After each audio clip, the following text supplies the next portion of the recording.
જય શ્રી કૃષ્ણ. શ્રીમદ ભગવદ્ ગીતાનો દ્વિતીય અધ્યાય સાંખ્ય યોગ, 7મો શ્લોક, ગીતા ચિંતન શૃંખલા 75. આજે આપણે જોવાના છે. કાર્પણ્ય દોષોપહત સ્વભાવ પૃચ્છામિ ત્વામ ધર્મ સંમોધ ચેતા યશ્રેયસ્યાનિશ્ચિતં બ્રૂહિ તન્મે શિષ્યસ્તેહં સાધિમામ ત્વામ પ્રપન્નમ. અર્જુન ભગવાનને કહે છે. આ એક વિશિષ્ટ શ્લોક છે. આગળ આપણે જોઈ ગયા હતા. બીજા અધ્યાયના પહેલા શ્લોકની અંદર સંજય કહે છે, અર્જુનનું વર્ણન કરે છે. તમ તથા કૃપયાવિષ્ટમ અશ્રુપૂર્ણામ કુલેક્ષણમ વિષેદંતમ ઇદમ વાક્યમ ઉવાચ મધુસૂદન. કઈ આવું કહે છે. અને મધુસૂદન કહે છે, ભગવાન બે વાતો અર્જુનને કહે છે અને બંને વાતો જબરજસ્ત છે અને બંને વાતોની અર્જુન ઉપર અસર થયેલી છે. કુતસ્ત્વા કસ્મલમિદમ વિષમે સમુપસ્થિતમ અનાર્યમ જુસ્તમ સ્વર્ગ્યમ અકીર્તિં કરમ અર્જુન ક્લેવ્યમ મા સમગમઃ પાર્થ નૈતત્વયુપપદ્યતે ક્ષુદ્રમ હૃદય દૌર્બલ્યમ ત્વક્તો તિષ્ઠ પરંતપ. જબરજસ્ત વાત. ભગવાન એવું કહે છે કે તને અયોગ્ય સમયે અયોગ્ય વિચાર આવેલો છે. બહુ સુંદર વાત છે ભગવાન. અને એના 3 પરિણામો છે. જો એ 3 પરિણામોમાં તું જશે તો તું ક્લીબ છે. ક્લેબ્યમમાં સમગમઃ પાર્થ, તું ક્યાંથી પ્રાપ્ત થઈ ગયો છે ક્લિપ્તાને? અને આ 2 વાતો ભગવાને કીધા પછી અર્જુન થોડો ઉત્તેજિત થઈ જાય છે. અને ઉત્તેજિતતામાં એ 4થો શ્લોક બોલે છે, કથમ ભીષ્મં મહં સંખ્યે દ્રોણંચ મધુસૂદન. હું કેવી રીતે હણી શકું અમને? પરંતુ ભગવાન તરત રિસ્પોન્સ નથી આપતા. એટલે 5મા શ્લોકમાં અર્જુન જરા નરમ પડે છે. ગુરુ નહત્વા હિ મહાનુભાવાન શ્રેયો ભોક્તુમ ભેક્ષમપીહ લોકે હત્વાર્થ કામાસ્ત ગુરુર્નિહેવ ભુંજીય ભોગાન રુધિર પ્રદિગ્ધાન. ભગવાન તો પણ રિસ્પોન્સ નથી આપતા. 6થા શ્લોકમાં અર્જુન થોડો નમ્ર થઈને વાત કરે છે. અને નમ્ર થાય છે ત્યારે ભગવાનનો મત પણ થોડોક સ્વીકારે છે અને પોતાનો મત એની સાથે બેલેન્સ કરવાની અર્જુન 6થા શ્લોકમાં શરૂઆત કરે છે. ન ચેત વિદ્મઃ કતરન્નો ગર્યો યદ્વા જયેમા યદિ વાનો જયેયુ યાને વહત્વા ન જીજીવિષામસ તેવ સ્થિતા પ્રમુખે ધાર્તરાષ્ટ્રા. ભગવાન આ 2 વસ્તુ છે, 2 વસ્તુમાં હું મૂંઝાયો છું, મને ખબર પડતી નથી. અને એટલા જ માટે અર્જુન હવે 7મા શ્લોકમાં ભગવાનને પ્રાર્થના કરે છે.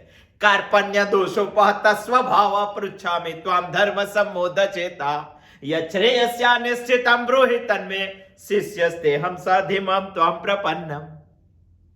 અર્જુન પ્રાર્થના કરે છે 7મા શ્લોકની અંદર. શું પ્રાર્થના કરે છે એ આપણે હવે ડિટેલથી જોઈશું. અત્યાર સુધી અર્જુન પ્રશ્નાર્થી હતો, અર્જુન અર્થાર્થી હતો, અર્જુન વિદ્યાર્થી હતો. પરંતુ હવે અર્જુન શરણાર્થી છે. તત્વજ્ઞાનની ભાષામાં, આત્મજ્ઞાનની ભાષામાં બહુ જ મહત્વનો શ્લોક છે અને બહુ જ મહત્વનો શ્લોક છે, માટે સમજવો જોઈએ.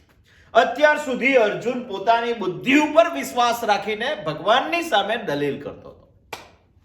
માણસ પણ આવું કરે છે ને, એને સ્વબુદ્ધિનું અભિમાન હોય અને સ્વબુદ્ધિના અભિમાનની અંદર એટલી બધી બુદ્ધિ ચલાવે કે ક્યારેક ભગવાનને પણ અપીલ કરી નાખે. અને અર્જુન લોજિકલ અપીલ ભગવાનને કરતો હતો કે ભગવાન આ તો ના જ થાય. પણ સ્વબુદ્ધિ ચલાવ્યા પછી અર્જુનને ખબર પડી કે આપણે તો ખરા મૂંઝવણમાં છીએ. આપણે પણ એવું લાગે છે ને, જીવનની શરૂઆત કરીએ ત્યારે એવું લાગે કે જબરજસ્ત કર્મો કરીશ અને કર્મ કરીને ઉત્તમ ફળ મેળવીશ અને ઉત્તમ ફળ મેળવીને ભોગ ભોગવીશ અને ભોગ ભોગવીને સુખી થઈશ. આ એક દાખલાનો સરવાળો માણસે 50-60 વર્ષે માંડવો જોઈએ. આખી જિંદગી માણસ કામ કરે, આખી જિંદગી માણસ ફળો ભોગવે અને આખી જિંદગી માણસ ફળો ભોગવીને સુખી થવાનો પ્રયત્ન કરે, પરંતુ માણસ તે થઈ શકતો નથી. અને અંતે માણસને એવું લાગે છે કે ટ્રેક જુદો છે. અને એટલે 50-60 વર્ષના અનુભવ પછી જીવનમાં માણસ ટ્રેક બદલવાનો પ્રયત્ન કરે, કર્મો છોડે, ભોગો પણ ઓછા કરે. ત્યાગી બની જાય. અને તો પણ માણસને પોતાની બુદ્ધિ ઉપર થોડું અભિમાન હોય છે અને સ્વબુદ્ધિથી માણસ વિચારે છે, ભગવાનના શરણે માણસ જતો નથી. સંન્યાસી બને કે ત્યાગી બને તો પણ માણસને શાશ્વત સુખ મળી શકતું નથી. અને ત્યારે માણસનો મૂંઝવણનો પ્રશ્ન ઉભો થાય છે. અને મૂંઝવણનો પ્રશ્ન ઉભો થાય ત્યારે માણસે હાર સ્વીકારવી પડે. હાર એટલે બૌદ્ધિક હાર સ્વીકારવી પડે. જેને બુદ્ધિ ખાટો માણસો છે ને એ લોકોના જીવનમાં પણ બહુ મોટી મૂંઝવણો હોય છે. અને જે દિવસે માણસ બૌદ્ધિક હાર સ્વીકારે તે દિવસે કોઈ બુદ્ધિગમ્ય તત્વના શરણે માણસે જવું પડે. અને એ જ અર્જુન 7મા શ્લોકમાં કહે છે. અત્યાર સુધી અર્જુન સેનાપતિ હતો, હવે અર્જુન શિષ્ય છે. આ શ્લોકથી જબરજસ્ત વાત છે. અત્યાર સુધી અર્જુન હુકમ આપનાર હતો, હવે અર્જુન આજ્ઞા લેનાર છે. આમ તો સ્ટેજ એનું રથી તરીકે છે અને ભગવાનનું સ્થાન સારથી તરીકે છે. એટલે અર્જુન તો આમ હુકમ આપનાર છે અને આ હુકમ લેનાર છે. પણ ઉલટું થયું, હુકમ આપનાર હવે આજ્ઞા લેનાર થઈ ગયો ભગવાનની સામે. રથ ઉપર અર્જુન ઉભેલો હતો અને ભગવાન નીચે બેઠા હતા. હવે રથના પાછળના ભાગમાં અર્જુન બેસી ગયો છે અને ભગવાન ઉભેલા છે. આજ્ઞા આપનાર, આજ્ઞા લેનાર અર્જુન બની ગયો છે. અત્યાર સુધી અર્જુન સૈનિક હતો, હવે અર્જુન શરણાર્થી છે. 7મા શ્લોકથી માણસનો અહંકાર જ્યાં સુધી ના તૂટે ત્યાં સુધી માણસ કંઈ ના કરી શકે. અર્જુનનો અહંકાર તૂટ્યો અને અર્જુન નમ્યો. જે નમે તે સૌને ગમે એવું નહીં, સૌના માટે નમવાની જરૂર નથી. જે નમે તે પ્રભુને ગમે. અહંકાર માણસને અક્કર રાખે છે. જો વાવાઝોડું આવે અને તારનું ઝાડ અક્કર રહે અને ઘાસ ઝૂકી જાય તો તારનું ઝાડ તૂટી જાય અને ઘાસ બચી જાય. અર્જુન નમ્યો, અર્જુન શરણાર્થી થયો, અર્જુન આજ્ઞાનું પાલન કરનાર થયો, અર્જુન શિષ્ય થયો. આમ તો આપણા શરીરનું સૌથી ઊંચું સ્થાન ઉપર કોઈ અંગ હોય તો મસ્તક છે, પરંતુ તેમાં જ અહંકાર ભરાયેલો છે. સૌથી શરીરમાં સૌથી ઊંચું સ્થાન જેનું છે તે મસ્તક એ અહંકારનું પ્રતીક છે. અને શરીરમાં સૌથી નીચું જે સ્થાન છે, સૌથી નીચે જે સ્થાન છે, સૌથી છેલ્લે જે સ્થાન છે તે આપણા પગ, ચરણ, અને એ શરણનું પ્રતીક છે. ભગવાન પોતાનો અહંકાર, અર્જુન પોતાનો અહંકાર મસ્તક ભગવાનના ચરણમાં શરણ લેવા માટે મૂકે છે. મસ્તકને ચરણમાં મૂકવું એટલે અહંકારને શરણમાં મૂકવો. અને એટલે જ અર્જુન શ્લોક બોલી જાય છે. કાર્પણ્ય દોષોપહત સ્વભાવ પૃચ્છામિ ત્વામ ધર્મ સંમોધ ચેતા યશ્રેયસ્યાનિશ્ચિતં બ્રૂહિ તન્મે શિષ્યસ્તેહમ સાધિમામ ત્વામ પ્રપન્નમ. ભગવાનને કહે છે અર્જુન. બહુ જ સુંદર શ્લોક છે, બહુ સુંદર શ્લોક. અર્જુન પોતાનું હૃદય ખોલી નાખે છે આ શ્લોકમાં. હૃદય ખોલી. અર્જુન જેવો અદ્વિતીય, અર્જુન જેવો વિશિષ્ટ, અર્જુન જેવો યોદ્ધ, અર્જુન જેવો પરાક્રમી, અર્જુન જેવો વીર, અર્જુન જેવો મહાવીર વ્યક્તિ પણ જિંદગીમાં એક દિવસ બૌદ્ધિક હાર સ્વીકારીને ભગવાનના શરણમાં જઈને કહે છે શિષ્યસ્તેહમ સાધિ મામ ત્વમ પ્રપન્નમ. બુદ્ધિથી આજના માણસે હજારો વર્ષ પછી પણ આ વિચારવા જેવો વિચાર છે. ખૂબ જ થિંકિંગ કરવા જેવો શ્લોક છે. ગીતાના આ શ્લોક ઉપર તો કોઈએ વિવેચન લખવું જોઈએ અને આ દુનિયાના ધુરંધર લોકોને એ બતાવવું જોઈએ કે ન ચાલી શકે આવી અદ્વિતીય શક્તિ વગર. પરમાત્માના શરણે માણસે જવું જ પડે અને અર્જુન એ કરે છે. ઘણા બધા ભાઈઓ આ શ્લોક વાંચ્યા પછી, આ શ્લોક સાંભળ્યા પછી એવી દલીલ પણ કરે છે કે અર્જુનનો પ્રશ્ન જુદો હતો અને ભગવાને ગીતામાં જવાબ જુદો આપ્યો. જો અર્જુન શ્રીમદ ભગવદ ગીતાના બીજા અધ્યાયમાં 7મો શ્લોક ના બોલે, કાર્પણ્ય દોષોપહત સ્વભાવ શિષ્યસ્તેહમ સાધિમામ ત્વમ પ્રપન્નમ, જો આ અર્જુન ના બોલે તો શ્રીમદ ભગવદ ગીતા બીજા અધ્યાયના 6થા શ્લોકમાં પૂરી થઈ જાય. આ જ વિશિષ્ટતા છે શ્રીમદ ભગવદ ગીતામાં અર્જુનનું આ બોલવું. અને વિશિષ્ટ વાત છે. ઘણા ગીતાના અભ્યાસકો એવું કહે છે કે ભાઈ ગીતા તો ખરેખર બીજા અધ્યાયના 11મા શ્લોકથી શરૂ થાય છે, પણ તમે 11મા શ્લોકથી શરૂ થશો તો આ અર્જુનને સમજી ક્યારે શકશો?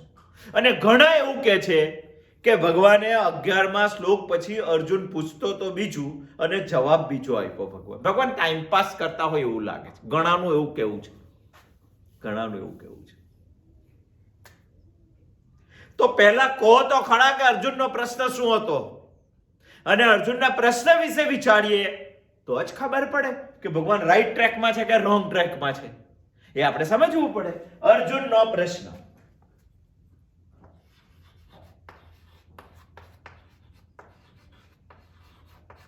અર્જુનનો પ્રશ્ન એટલે અર્જુનની મૂંઝવણ.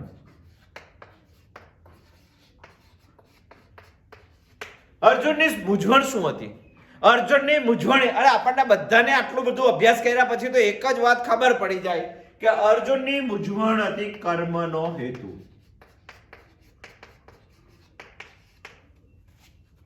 બસ અર્જુનનો એક પ્રશ્ન હતો કે ભગવાન મારે યુદ્ધ શા માટે કરવાનું, શા માટે કરવાનું? ચાલો, મને નથી રાજા બનવું, મને નથી ભોગ ભોગવવા, અને મને ત્રિલોકનો પણ રાજા નથી બનવું, તો મારે યુદ્ધ શા માટે કરવાનું? શા માટે? હસ્તિનાપુરના રાજાની તો વાત જ જવાનો. મને ત્રિલોકનું રાજ્ય આપો તો પણ મને નહીં જોઈએ. હું ભીખ માંગી લઈશ પણ મને યુદ્ધ નહીં જોઈએ.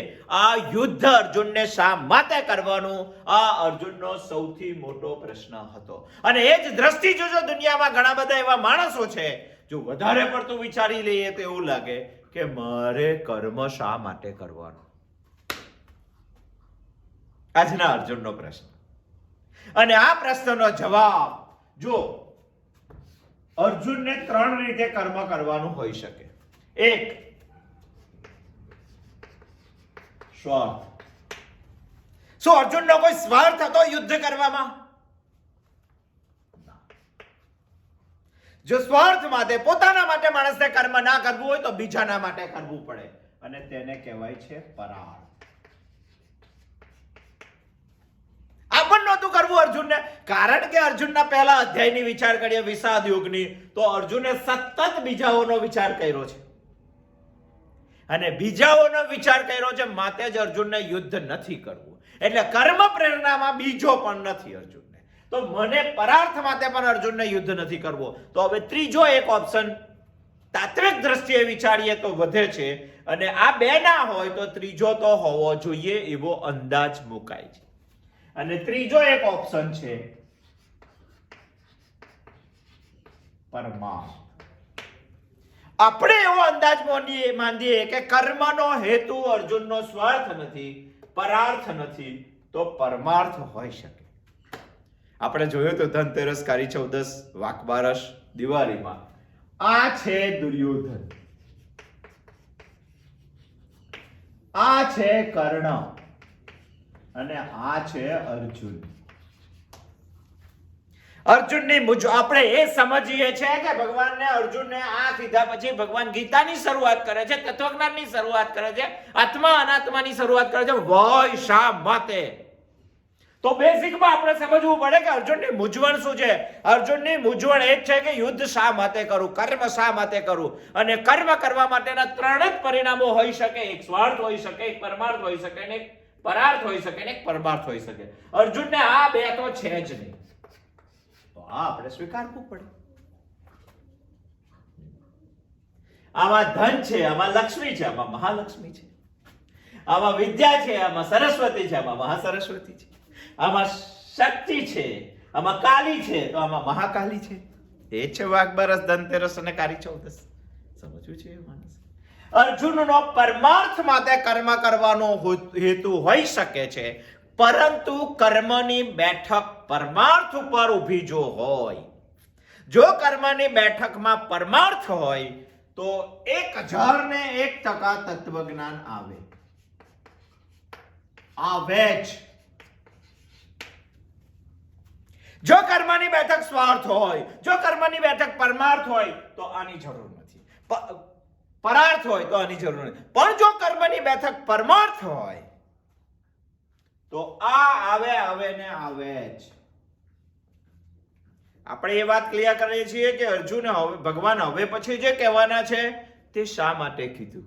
એના માટે સમજ્યા અર્જુનના કર્મની બેઠક, યુદ્ધની બેઠક. અને જો આ જ બેઠક હોય તો આ આવે જ. એના વગર બીજો કોઈ છૂટકો નથી. અર્જુનના મગજમાં બુદ્ધિમાં જબરજસ્ત પ્રશ્નો છે. સામાન્ય અર્જુન નથી. તપોવનમાં ભણીને દ્રોણાચાર્ય કૃપાચાર્ય પાસે અભ્યાસ કરીને ખાલી શસ્ત્રધારી અર્જુન નથી, શાસ્ત્રધારી પણ અર્જુન છે. અર્જુનને કેટલાક પ્રશ્નો છે, આપણને પણ હોઈ શકે, અને આ પ્રશ્નોનો જવાબ જો અર્જુનને મળી જાય તો અર્જુનની બધી જ મૂંઝવણ નીકળી જાય. અને આ પ્રશ્નનો જવાબ અર્જુનને મળવો જ જોઈએ, કારણ કે એના કર્મની બેઠક પરમાર્થ છે. આપણને પણ જો આટલા પ્રશ્નોનો જવાબ મળી જાય તો ઉદ્ધાર થઈ જાય. અને શ્રીમદ ભગવદ ગીતામાં ભગવાન હવે પછી આ જ પ્રશ્નોનો જવાબ આપવાના છે. એટલા જ માટે ભગવાન પ્રવૃત્ત થયા છે. કયા પ્રશ્નો છે અર્જુનના? ચાલો એ પણ જોઈ લઈએ. આપણે શું સમજ્યા? આપણે સમજીએ છીએ કે અર્જુન કાર્પણ્ય દોષ જે કીધો છે એ શ્લોક અર્જુન બોલવા માટે પ્રવૃત્ત થયો છે, તો અર્જુન શરણાર્થી થયો છે. શરણાર્થી થયો છે તો જેના શરણે ગયો છે તેનો પૂરો અધિકાર છે એનો ઉદ્ધાર કરવો.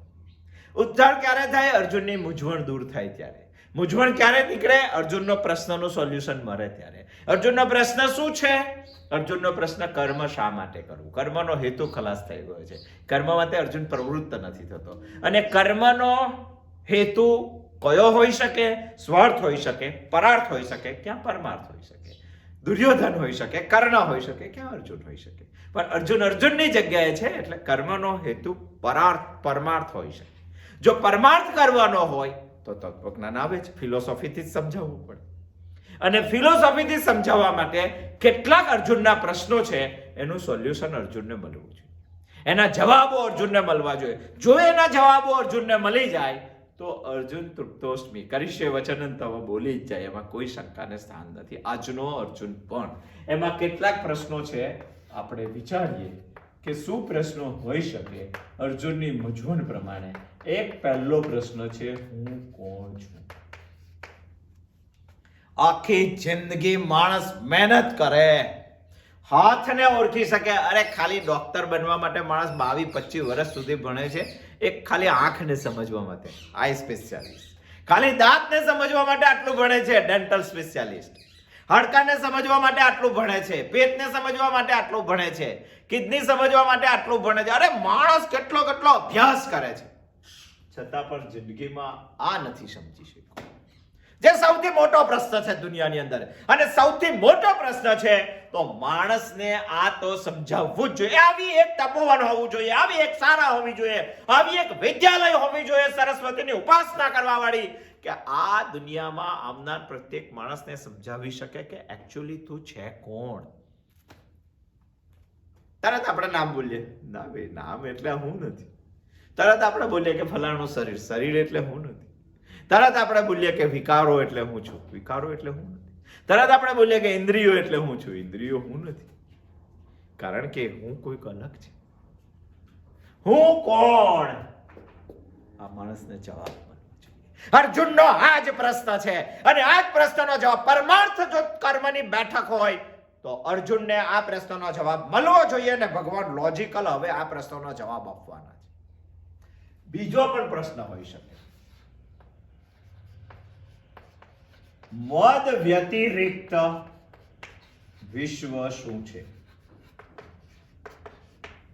સમજવું જોઈએ. જો હું સમજાઈ જાય તો મારા કરતા જે વિશ્વ અલગ છે એ શું છે? નથી સમજી શકાતું આપણાથી, અને નથી સમજી શકાતું માટે એકાત્મતા વિશ્વ સાથે નથી સાધી શકતા. મદ અતિરિક્ત વિશ્વ માણસે સમજવું જોઈએ. ત્રીજો પ્રશ્ન થાય, મારી આંતરબાહ્ય શું છે?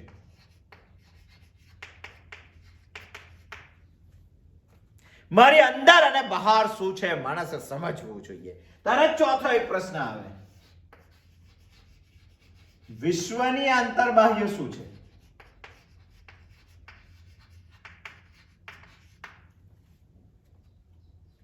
બહુ સુંદર પ્રશ્ન છે. કર્મની બેઠક જો પરમાર્થ હોય તો ફિલોસોફી આવે, અને ફિલોસોફીમાં આવા પ્રશ્નો ઉભા થાય, અને આવા પ્રશ્નોનો જવાબ આપણા શાસ્ત્રો આપે છે. પાંચમો પણ એક પ્રશ્ન ઉભો થાય, વિશ્વની અંતર્બાહ્ય શું છે, મારી અંદર અને બહાર શું છે? તો પ્રશ્ન એવો ઉભો થાય કે અંતર્બાહ્ય જે છે તે એક જ છે કે અલગ અલગ? બહુ મોટી ગૂંચવણ છે. આપણને પણ આજે આ મૂંઝવણો છે, અને આપણને આ મૂંઝવણો છે. જો આ મૂંઝવણો હોય તો પ્રત્યેક માણસે આ શ્લોક બહુ જ ધ્યાન દઈને સાંભળવો જોઈએ, વિચારવો જોઈએ, ચિંતન કરવું જોઈએ. કાર્પણ્ય દોષોપત સ્વભાવ પૃચ્છામિ ત્વામ ધર્મ સંમોધ ચેતા યશ્રેયસ્યાને સ્થિતમ બ્રૂહિ તન્મે શિષ્યસ્તેહમ સાધિમામ ત્વમ પ્રપન્નમ. બહુ ધ્યાન દઈને સાંભળો. હજુ પણ એક પ્રશ્ન ઉભો થઈ શકે, મારી અંદર બહાર, વિશ્વની અંદર બહાર, આ બધું એક જ છે કે અલગ છે? આ બધું જો વિચારાય તો પ્રશ્ન નવો એક ઉભો થાય, આ બધાનો નિયામક કોણ છે? થાય કે નહીં પ્રશ્ન? અને આ બધા પ્રશ્નોનો જવાબ મળવો જોઈએ. આ બધા પ્રશ્નોનો જો જવાબ મળી જાય તો માણસની મૂંઝવણ દૂર થઈ જાય, અર્જુનની મૂંઝવણ દૂર થઈ જાય. અને બધા પ્રશ્નોના જવાબ માટે શરણે જવું ખૂબ જ જરૂરી છે, એના વગર ના મળે. અને અર્જુન આ શ્લોકમાં શરણે જાય છે, એટલે હવે ભગવાન પોતાનું હૃદય ખોલશે. આટલું જ નથી, પાછો એક સાતમો પ્રશ્ન થાય કે આ બધું આપણે સમજ્યા તો આ વિશ્વમાં મારો પાથ શું, મારો રોલ શું?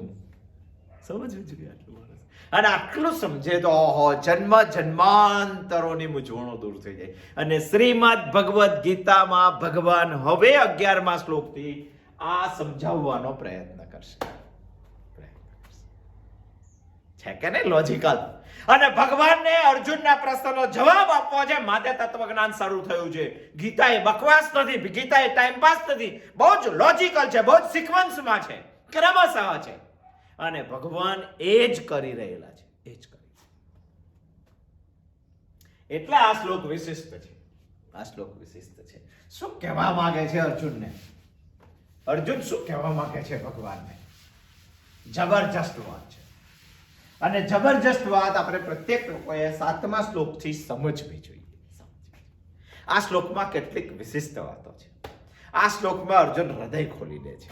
જો આ શ્લોક આપણે જોઈએ તો સામાન્ય માણસો માટે જબરજસ્ત ઉપદેશક છે. એમાંથી માણસ કાઢી શકે તો, એનું માણસ દોહન કરી શકે તો, એના માટે માણસ ચિંતન કરી શકે તો, સામાન્ય માણસ માટે જબરજસ્ત ઉપદેશક છે. જબરજસ્ત આ જ શ્લોક જો સાધક લોકો વિચારે તો તેમના માટે જબરજસ્ત માર્ગદર્શન છે. જો તત્વજ્ઞાનીઓ વિચારે તો તેમના માટે આ શ્લોક જબરજસ્ત ચિંતનાત્મક છે. આ દુનિયાના પ્રત્યેક માણસ પાસે જો મન અને બુદ્ધિ હોય તો આ શ્લોક માટે માણસે વિચારવું જોઈએ. શું કહેવા માંગે છે આ શ્લોક? આ શ્લોકમાં મુખ્ય 6 વાતો કીધેલી છે, 7 વાતો કીધેલી છે. અને 7 વાત આપણે ધ્યાનથી સાંભળવી છે. શું અર્જુન છે યાર, શું બુદ્ધિ છે અર્જુનની, અને કેવી બુદ્ધિ શરણે જાય છે અર્જુનની કલ્પના તો કરો.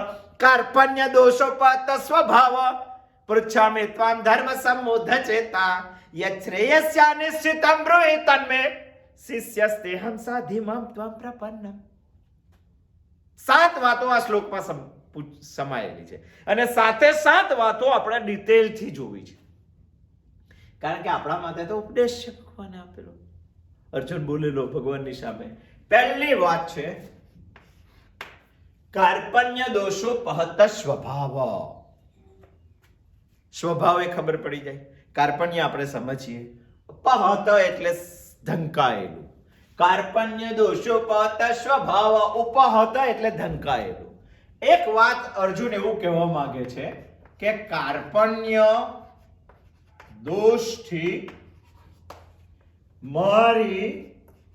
મારો સ્વભાવ ધંકાયેલ છે.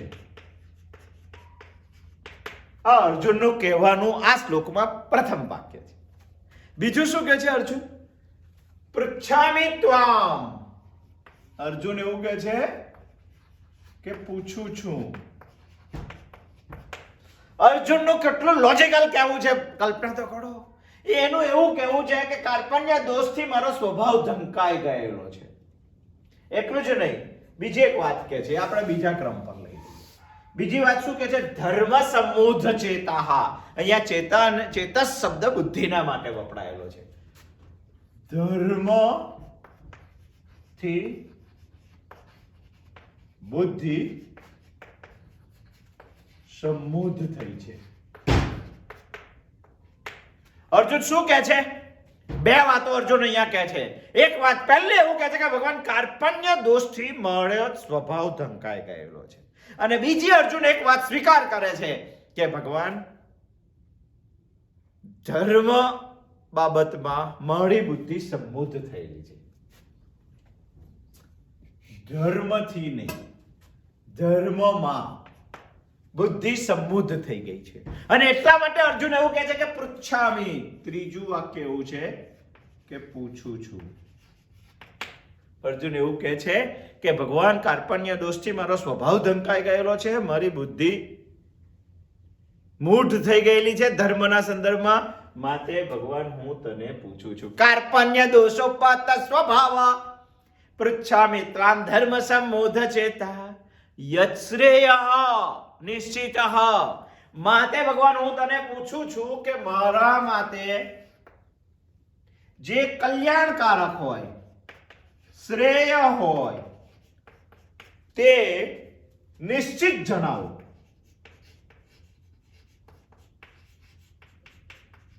આજ અર્જુનની શરણાગતિ છે. યશ્રેયસ્યા નિશ્ચિતમ. અર્જુન એવું કહે છે કે ભગવાન વિકલ્પો નહીં, એવી એક જ વસ્તુ જણાવો ને આજ્ઞા કરી દો મને કે આ તારે કરવાનું છે, અને જે મારા માટે કલ્યાણકારી હોય તે. હવે વિકલ્પો નહીં, હવે તો હું મૂંઝાયેલો છું વિકલ્પોમાં, એટલે મને કઈ નિશ્ચિત કરીને કહી દો. યશ્રેયસ્યા નિશ્ચિતમ બ્રુહિ. યશ્રેયસ્યા નિશ્ચિતમ બ્રુહિ. યશ્રેયસ્યા નિશ્ચિતમ બ્રુહિ તન્મે. જે નિશ્ચિત છે ને મારું કલ્યાણકારક છે તે મને કહો. એવું કોણ કે ભાઈ? ભગવાન એવું કે હું શા માટે હું કહું? તો તરત અર્જુન કેવું છે કે ભગવાન હું તમારો શિષ્ય છું.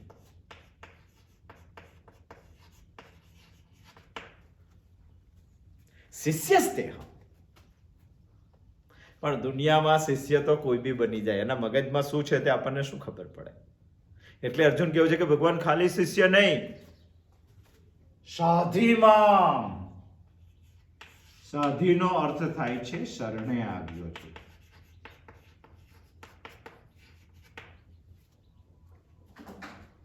અને પ્રપન્નામ અર્થ થાય છે ભગવાન મને તમે ઉપદેશ આપો. શરણે આવ્યો નહીં, સાધીનો અર્થ થાય છે ઉપદેશ આપવો, અને પ્રપન્નામનો અર્થ થાય છે હું તમારો શિષ્ય થયો છું એટલે મને ઉપદેશ આપો.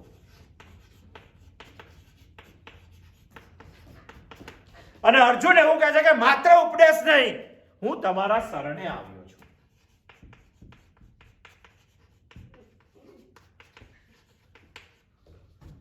કાર્પણ્ય દોષોપત સ્વભાવ પૃચ્છામિ ત્વામ ધર્મ સમૂઢ ચેતા સ્યાનિ સમૂઢ ચેતા યશ્રેયસ્યા નિશ્ચિતમ બ્રૂહિ તન્મે શિષ્યસ્તેહમ સ્વાધિમામ તામ પ્રપન્નમ.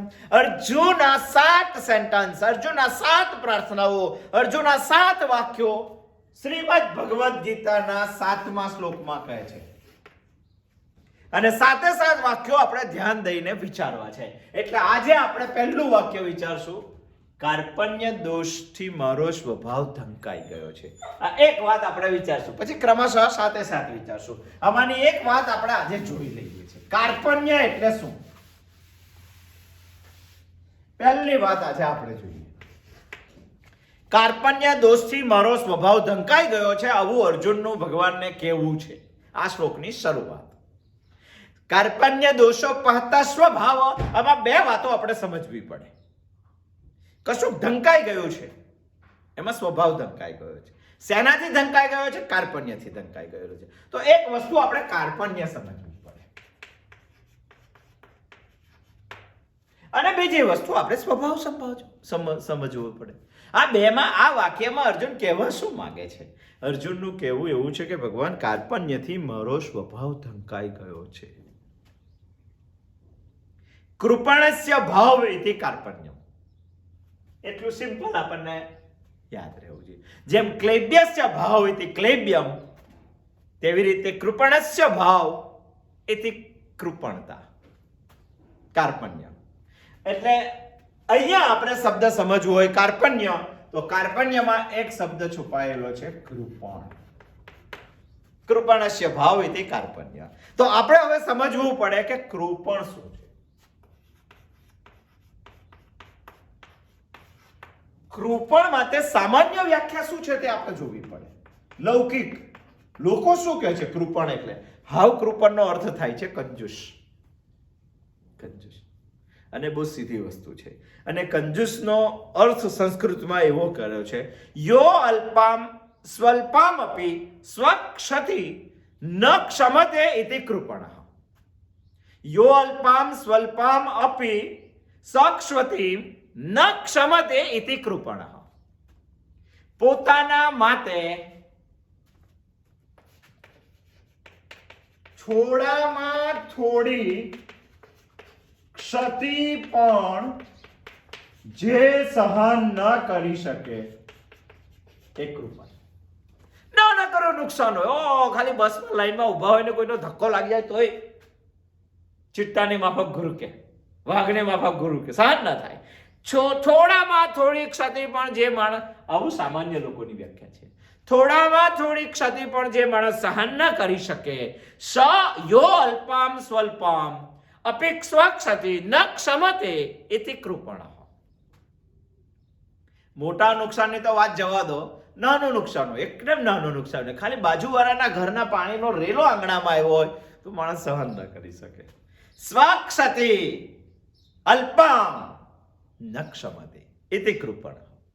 ના કરી પણ ક્ષતિ સહન ન કરી. બધા બહુ એક્ઝામ્પલો છે દુનિયામાં એના માટે. અને એવું જો વિચારીએ તો બધા જ લોકો કૃપણમાં આવે, કારણ કે નથી સહન કરી શકતા. તત્વજ્ઞાનીઓ શું કે છે એના માટે, કૃપણ માટે?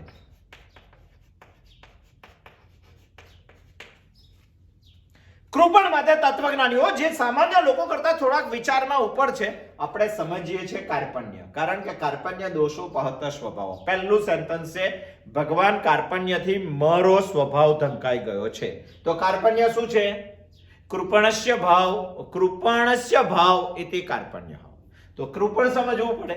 તો કૃપણ શું છે? તો સામાન્ય લોકોની વ્યાખ્યા છે કે થોડામાં થોડું પણ પોતાનું નુકસાન સહન ન કરી શકે એવો જેનો સ્વભાવ છે, આ માણસ કૃપણ કરી શકો છો. બીજો, એના કરતા સામાન્ય લોકો કરતા થોડોક ઉપર જઈને જો આપણે વિચારીએ તો તત્વજ્ઞાનીઓ શું કહે છે? તત્વજ્ઞાનીઓ એવું કહે છે કે આ માણસ પણ કૃપણ છે. દ્વિપુરુષાર્થી. આપણા શાસ્ત્રોએ માનવ જીવનને શ્રેષ્ઠ બનાવવા માટે 4 પુરુષાર્થ આપ્યા છે જીવનમાં કરવા જેવા કામો. આ હિંમત, આ મહેનત માણસે કરવી જોઈએ. ધર્મ, અર્થ, કામ અને મોક્ષ. પરંતુ આ બેમાંથી 2 જ પુરુષાર્થનું માણસ કામ કરે છે. 2 જ પુરુષાર્થનો માણસ વિચાર કરે છે, અર્થ અને કામ. ધર્મ અને મોક્ષ બાજુ પર રાખે છે. એટલે પહેલો ધર્મ એવો છે કે એ દ્રષ્ટિ નહીં હોય તો અર્થ અને કામમાં તમે અટવાઈ જશો. બસ પૈસા કમાવવાના અને ભોગ ભોગવવાનો, કામનાઓ કરવાની અને ભોગ ભોગવવાના અને સુખી થવાનું. શાશ્વત સુખ જિંદગીમાં ક્યારેય કોઈને પણ આ દુનિયામાં મળેલું નથી. છતાં પણ જો માણસ 2 જ પુરુષાર્થનો જીવનમાં વિચાર કરતો હશે, યસ્ય કૃપણઃ, એ જ કૃપણતા છે જીવનની અંદર. માત્ર પૈસા, માત્ર કામના, માત્ર ભોગો, માત્ર સ્વલ્પ સુખો, આમાં જ જો માણસ રાયચો પાયચો હશે તો તત્વજ્ઞાનીઓ એવું કહે છે, વિચારકો એવું કહે છે કે આ પણ જિંદગીમાં કૃપણ જ છે. માત્ર પૈસાનો વિચાર કરવાનો, માત્ર કામનાનો વિચાર કરવાનો, માત્ર ભોગનો વિચાર કરવાનો. 4 પુરુષાર્થમાંથી માત્ર અર્થ અને કામ 2નો જ વિચાર કરે તો માણસ કૃપણ કહેવાય છે. પહેલો અને છેલ્લો 2 છોડી દે છે, ધર્મ અને મોક્ષ છોડી દે છે, અર્થ અને કામ 2 પકડે છે. આ બંને જોડિયા ભાઈઓ છે, 2ને છૂટા પાડવા જોઈએ. અર્થને જોડવો હોય તો ધર્મ સાથે જોડી દેવાનો અને કામને જોડવો હોય તો મોક્ષ સાથે જોડી દે. દ્વિપુરુષાર્થીમાં વચ્ચેના બેની વાત છે. જો ધર્મ અને અર્થ જોડીને વિચારતો હોય તો કઈ વિચારી શકાય. આ તો પેલા જેવું થયું. આ માણસ ચિંતામાં વધારે રહે. બંને પુરુષાર્થો જે માણસને કશું, પેલા બે જો ના હોય તો આ બે પુરુષાર્થો માણસને નીચે જ લઈ જાય અને નીચે લઈ જવાના જ બે માણસ પસંદ કરે તો વિકલ્પ ના રહે માણસ પાસે. માણસના બે ધંધા ચાલતા હોય તો એકમાં નુકસાન જાય તો બહુ ચિંતા કરવાની જરૂર નથી, બીજામાં ભરપાઈ થઈ જશે. પણ અહીંયા તો ધર્મ અને અર્થ બંને, અર્થ અને કામ બંને નીચે લઈ જવાના છે અને એનો જ જો વિચાર કર્યો અને માણસ નીચે ગયો અને નુકસાન થયું તો માણસ મૂંઝવણમાં પડી જાય અને એ દુનિયાની સૌથી મોટી મૂંઝવણ છે અર્થ અને કામ માટે જ જો માણસ જીવતો હોય તો. કારણ કે તેની પાસે ધર્મ અને મોક્ષનો વિકલ્પ નથી અને નથી સ્વીકાર્યો ક્યારેય પણ. બેલેન્સ રાખવું જોઈએ ચારે પુરુષાર્થોનું જીવનમાં અને ત્યારે માણસ મૂંઝવણમાં મુકાય, ત્યારે માણસ ચિંતામાં મુકાય અને શું કરું તેની સમજ ન પડે. એટલા માટે તત્વજ્ઞાનીઓ એવું કહે છે કે આ દુનિયામાં જીવવા વાળો પ્રત્યેક વ્યક્તિ દ્વિપુરુષાર્થી જો હોય તો તે કૃપણ જ છે. કાર્પણ્ય દોષો પહતા સ્વભાવ.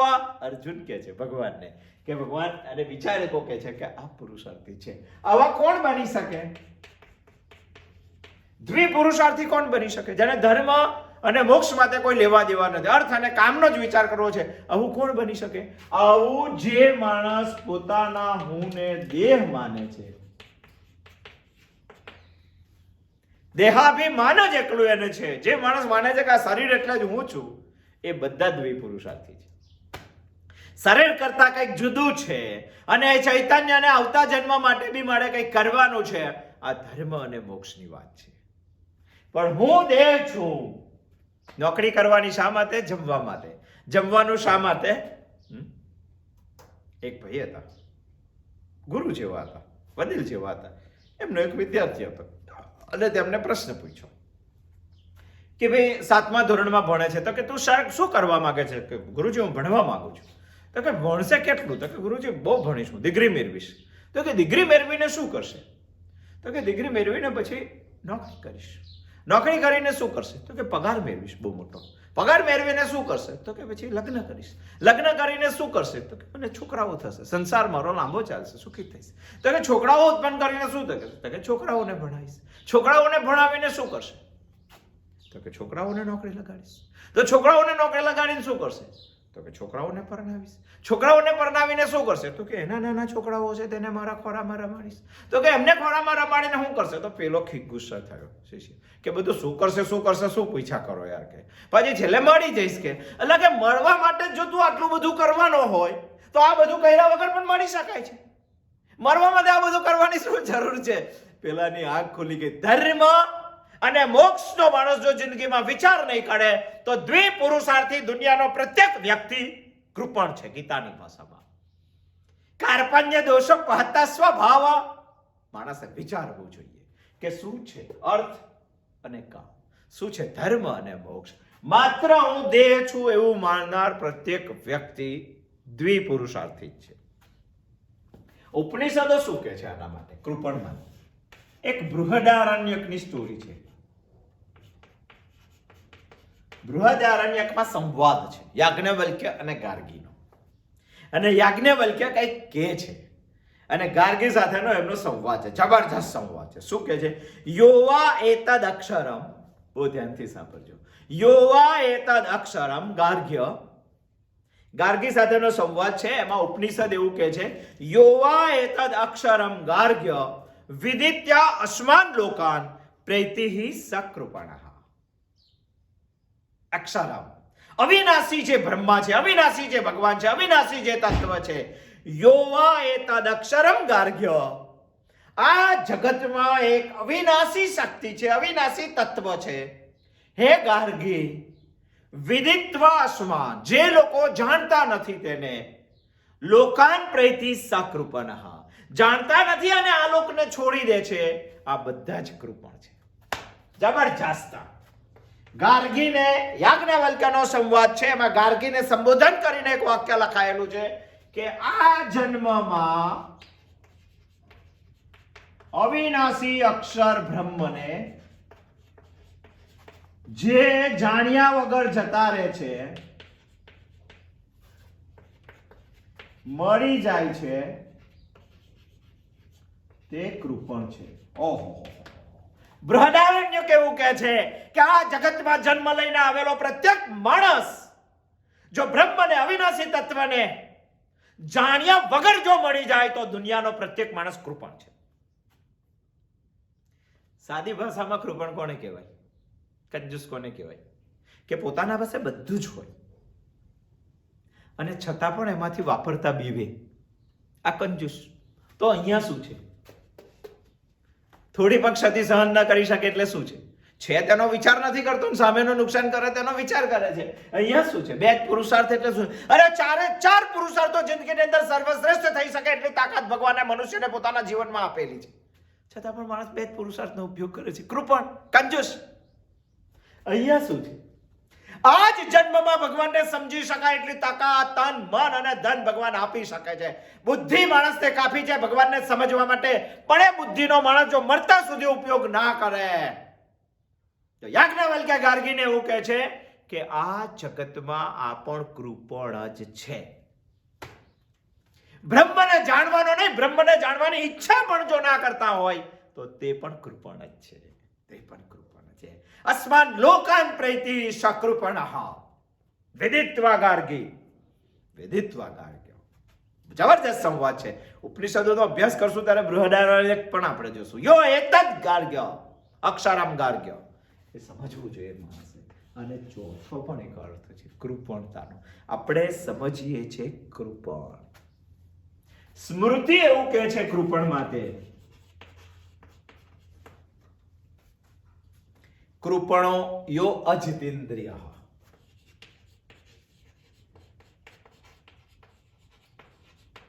યસ્ય કૃપણ. કૃપણો યો અજિતેન્દ્રિય યસ્ય કૃપણ. એ જ કૃપણ છે જે પોતાની ઇન્દ્રિયોને વશમાં રાખી નથી શકતો.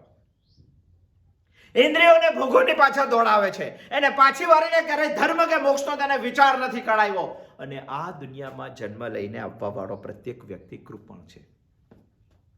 જેને ધર્મ કે અધર્મનો વિચાર જેની ઇન્દ્રિયો નથી કરતી અને માત્ર ભોગો પાછળ જ દોડે છે, આ કૃપણ છે.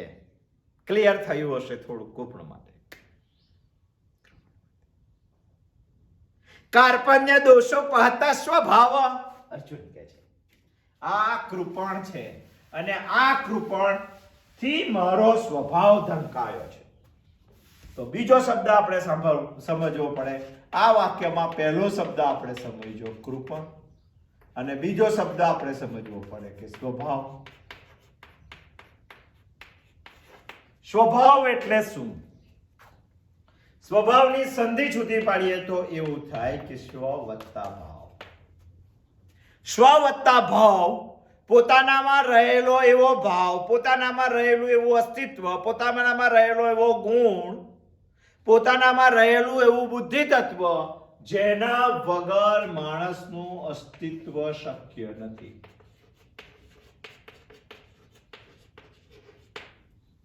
તેને સ્વભાવ કહેવાય. અર્જુનનો સ્વભાવ શું છે? અર્જુનનો સ્વભાવ છે ધર્મના પક્ષે ચાલવાનો. અર્જુનનો સ્વભાવ શું છે? અર્જુનનો સ્વભાવ છે ક્ષાત્રિય સ્વભાવ.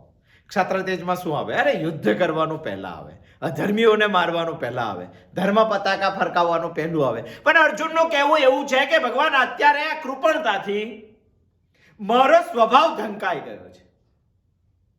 સ્વભાવ ધંકાઈ ગયો. મહાભારત એવું કહે છે કે અર્જુનસ્ય પ્રતિજ્ઞિત્વે. અર્જુનની બે પ્રતિજ્ઞાઓ છે. જબરજસ્ત. અર્જુનસ્ય પ્રતિજ્ઞિત્વે ન દૈન્યમ ન પલાયનમ. ક્યારેય પણ દિનતા નહીં કરવાની ને ક્યારેય પણ પલાયન નહીં કરવાનો અર્જુનના સ્વભાવની પ્રતિજ્ઞાઓ છે. અને અહીંયા બંનેનું ખંડન થાય છે, બંને ધંકાઈ ગયેલું છે. એટલે અર્જુન ભગવાનને એવું કહે છે કે ભગવાન કાર્પણ્યથી મારો સ્વભાવ ધંકાઈ ગયેલો છે. સ્વભાવ એટલે અસ્તિત્વ. કોઈ દુનિયામાં એવું જોયું કે મેં બરફ જોયો ભગવાન પણ ગરમ છે? ઓહ, શક્ય જ નથી. બહુ ગરમ લાગે છે બરફ, એવું કહી જોયું. કોઈ એવું કહે કે મેં અગ્નિ જોઈ પણ ખૂબ જ ઠંડી છે, હાથ થીજી જાય એવી ઠંડી છે અગ્નિ. શક્ય છે? અને બરફનો સ્વભાવ છે શીતળતા. શીતળતા વગર બરફ જ અસ્તિત્વમાં નથી, શક્ય જ નથી. અને અગ્નિનો સ્વભાવ છે ઉષ્ણતા. ગરમી વગર અગ્નિ જ શક્ય નથી. અને આ બંને જો શક્ય ના હોય તો આ તેમના સ્વભાવ છે. એવો અર્જુનનો એક સ્વભાવ છે અને આ સ્વભાવ કાર્પણ્યથી ઢંકાઈ ગયેલો છે. સ્વભાવનો બીજો પણ એક અર્થ થઈ શકે છે, સદગુણ.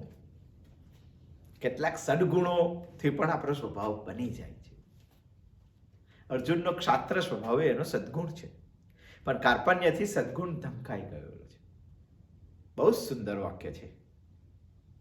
કાર્પણ્ય દોષો પહત સ્વભાવ. ઉપહત શબ્દ છે. ઉપહતનો અર્થ થાય છે ઢંકાઈ જવું. બપોરે 12 વાગે વાદળ આવે અને સૂરજ ઢંકાઈ જાય તો એવું ના કહેવાય કે રાતના 12 વાગ્યા છે. એ ઢંકાઈ ગયો છે, થોડી વારમાં નીકળી જશે, પાછો તડકો આવશે.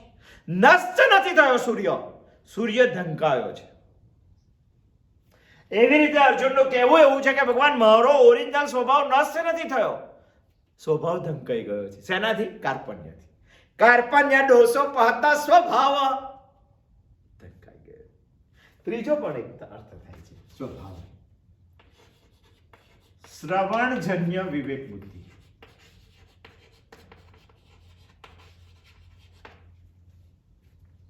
શ્રવણના અનુભવથી નિર્માણ થયેલી વિવેક બુદ્ધિ. અને આ વિવેક બુદ્ધિ ભગવાન કાર્પણ્યથી મારી ઢંકાઈ ગઈ છે એવું અર્જુનનું કહેવું છે. એનો અર્થ થાય છે સમજ, વિશિષ્ટ સમજ. અર્જુનની એક વિશિષ્ટ સમજ હતી અને એ વિશિષ્ટ સમજ અર્જુનની કાર્પણ્ય દોષથી ઢંકાઈ ગયેલી છે. કોઈ સાધુ જરા ગુસ્સે થઈને બેઠેલા હોય અને આપણે તે સમયે તેમની નજીક જવાના હોય તો કોઈ ભાઈ આપણને રોકે કે હમણાં ના જશો.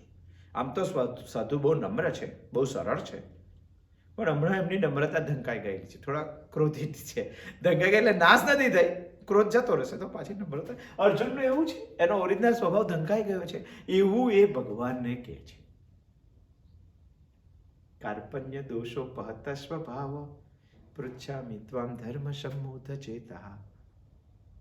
ધર્મમાં મારી બુદ્ધિ સંમૂઢ થઈ છે. આ શું છે? આ આપણે આવતી વખત જોશું. આજે આપણે જોયું, સૌથી પહેલા આપણે જોયું કે શ્લોકની વિશિષ્ટતા છે. અર્જુન શરણે ગયો છે અને શરણે ગયો છે તો અર્જુનના પ્રશ્નનું સોલ્યુશન થવું જોઈએ. અને અર્જુનના પ્રશ્નના સોલ્યુશન માટે કેટલાક પ્રશ્નો આપણે વિચાર્યા. એ પ્રશ્નોના જવાબ માટે સ્વાર્થ નથી, પરાર્થ નથી, પરમાર્થ હોય તો તત્વજ્ઞાન જોઈએ. અને ભગવાન હવે 11મા શ્લોકથી તત્વજ્ઞાન શરૂ કરશે. અને એટલા માટે આ શ્લોકમાં 7 વાતો છુપાયેલી છે. 7 વાતોમાંની પ્રથમ વાત છે કાર્પણ્ય દોષથી સ્વભાવને ઢંકાઈ જવું. અર્જુન એવું કહે છે કે ભગવાન મારો સ્વભાવ ઢંકાઈ ગયો છે કાર્પણ્ય દોષથી. આમાં કાર્પણ્ય શું છે અને સ્વભાવ શું છે તે આપણે સમજવાની પ્રયત્ન કર્યો. આવતી વખત આપણે જોશું ધર્મ સંમૂઢ ચેતા. ધર્મમાં બુદ્ધિ સંમૂઢ કેવી રીતે થઈ જાય, મૂર્ખ બુદ્ધિ કેવી રીતે થઈ જાય, એ આપણે આવતી વખત જોશું. જય શ્રી કૃષ્ણ.